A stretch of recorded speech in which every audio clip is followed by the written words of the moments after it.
lagi. Yang pertama, apa saja tantangan utama yang Ibu hadapi dalam mengajar pelajaran bahasa Indonesia di kelas Ibu? Ya, pelajaran bahasa Indonesia itu umumnya anak-anak bilang membosankan karena banyak bacaan atau teks-teks yang harus dibaca mereka. Tetapi kita harus bisa mendapatkan strategi untuk itu. Tantangannya yang terbesar yaitu anak-anak sering mudah merasa bosan. Bagaimana minat dan motivasi siswa terhadap pelajaran bahasa Indonesia selama ini? Minat siswa ada juga yang minatnya antusias sekali, tetapi ada juga yang yaitu karena mungkin tidak suka membaca siswanya, jadi kurang berminat. Apakah siswa cenderung menganggap pelajaran bahasa Indonesia kurang penting?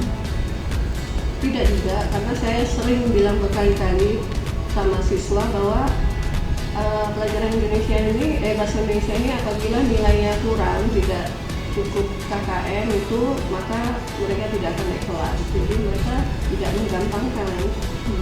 Mereka berusaha ya. Menurut Ibu, apa kendala yang sering muncul dalam mengembangkan keterampilan membaca, menulis, berbicara, atau menyimak siswa? Yang paling susah itu berbicara. Ya, karena gini, berbicara itu kan berarti praktik untuk ke depan gitu ya, menyampaikan tugas-tugasnya atau karena seperti membaca puisi dan sebagainya itu. Nah itu anak-anak, biasanya anak perempuan yang agak susah karena suaranya itu tidak keras kan, terlalu kecil sehingga kita tidak bisa mendengar dengan betul. Kemudian anak-anak ini seperti malu-malu gitu, kalau di depan itu malu-malu, jadi sehingga suaranya nggak keluar, nggak dapat itu tampilannya yang bagus. Bagaimana reaksi siswa ketika mereka mengalami kesulitan memahami materi atau teks bacaan yang diberikan? Di setiap pelajaran itu saya kalau sudah menerangkan pelajaran itu saya sering bertanya siapa yang kurang mengerti, dan apabila anak-anak itu kurang paham mereka pasti angkat tangan dan bertanya. Dalam mengajar, model pembelajaran apa yang paling sering digunakan? Menurut Ibu, seberapa efektif model pembelajaran yang Ibu gunakan dalam meningkatkan kemampuan berbicara pada siswa tadi? Kemampuan berbicara, kalau yang anak yang aktif itu bagus gitu, tapi kalau anak yang kurang aktif harus kita kasih motivasi lebih lagi. Harus kita berusaha lagi ya, berusaha lagi. Kadang kalau untuk mereka biar mau itu saya kalau siapa yang mau tampil ke depan 5 orang pertama nilainya 100 misalnya seperti itu, saya kasih motivasi seperti itu. Bagaimana Ibu menyesuaikan model pembelajaran dengan karakteristik dan kebutuhan siswa yang beragam di kelas? Ya memang kalau misalnya metode pembelajaran yang seperti itu memang karakter siswa itu kan beda-beda, jadi kita harus paham misalnya dalam 5 soal itu si A dapat menyelesaikan dalam waktu 10 menit, ada juga si B itu sampai 2 jam pelajaran pun dia nggak selesai. Nah seperti itu, jadi untuk antisipasi itu biasanya saya kasih soal yang agak lebih mudah, atau yang nggak bisa itu saya panggil ke depan di meja dan saya ajarkan. Strategi atau inovasi apa yang sudah Ibu lakukan untuk mengatasi masalah pembelajaran bahasa Indonesia melalui pembelajaran atau model yang digunakan? Strategi yang biasa digunakan.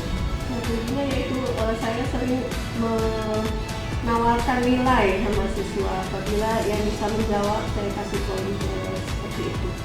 Jadi biar siswa itu bisa untuk menjawab apabila ada pertanyaan. Selain itu ada yang lain? Dulu saya pernah sering, kalau misalnya ada yang dapat nilai 100, bahkan pernah ada yang ujian semester itu bahasa Indonesia pernah ada yang dapat nilai 100, saya kasih jari tangan. Ya itu apresiasi untuk siswa, jadi dia lebih semangat lagi belajarnya. Itu dari waktu sendiri? Iya, lagi. Kadang saya kasih pena, karena sekedar permen atau coklat aja anak-anak udah semua. Tapi itu saya tidak diterapkan lagi, karena saya kasihan dengan anak-anak yang nggak bisa gitu. Kalau yang tidak bisa mereka tidak dapat, kan mungkin mereka bisa sendiri. Apa saran Ibu terkait pengembangan model pembelajaran bahasa Indonesia yang lebih efektif dan sesuai dengan tuntutan kurikulum saat ini? kalau saya bilang ya kita harus tahu karakter siswanya dulu kalau mau mengajar. Jadi kalau mau mengajar, kalau kita udah tahu karakter siswa, otomatis kita makanya pembelajaran sekarang kan ada pembelajaran diferensiasi namanya itu, jadi mengelompokkan siswa-siswa gitu, jadi siswa dengan kelompoknya yang bisa, yang tidak bisa, yang sering yang tidak bisa diam seperti itu, yang suka ngobrol dikelompokkan.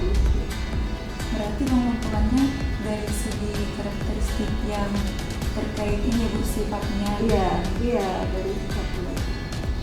Nah, kalau menurut Ibu, model pembelajaran seperti apa yang ideal untuk mengatasi permasalahan seperti itu, Bu? Ya itu tadi diferensiasi, modelnya seperti itu. Itu pengelompokan. Mungkin itu lebih efektif ya, Bu? Iya, lebih efektif. Apakah Ibu pernah mencoba pendekatan atau media pembelajaran yang baru, Bu, untuk meningkatkan minat dan motivasi siswa? Itu yang terbaru yang saat ini. Berarti kurikulum memaksa harus mengulanginya. Iya, tapi ya itu kadang bisa diterapkan, kadang tidak. Apakah siswa lebih sering menggunakan bahasa daerah atau bahasa Indonesia saat berkomunikasi di kelas? Ya karena di sini kalau bahasa Melayu ya, kebanyakan bahasa Indonesia gitu. Bagaimana dampaknya, Bu, jika ada siswa yang kadang kan, Bu, saat kita belajar itu atau mengajar, ada siswa-siswa yang menggunakan bahasa daerah yang kurang mampu bahasa Indonesia. Mungkin apa pendapat Ibu terkait anak-anak seperti itu? Langsung ditegur. Misalnya kayak Chinese kan pakai bahasa Indonesia itu langsung gitu. Tapi di sini ya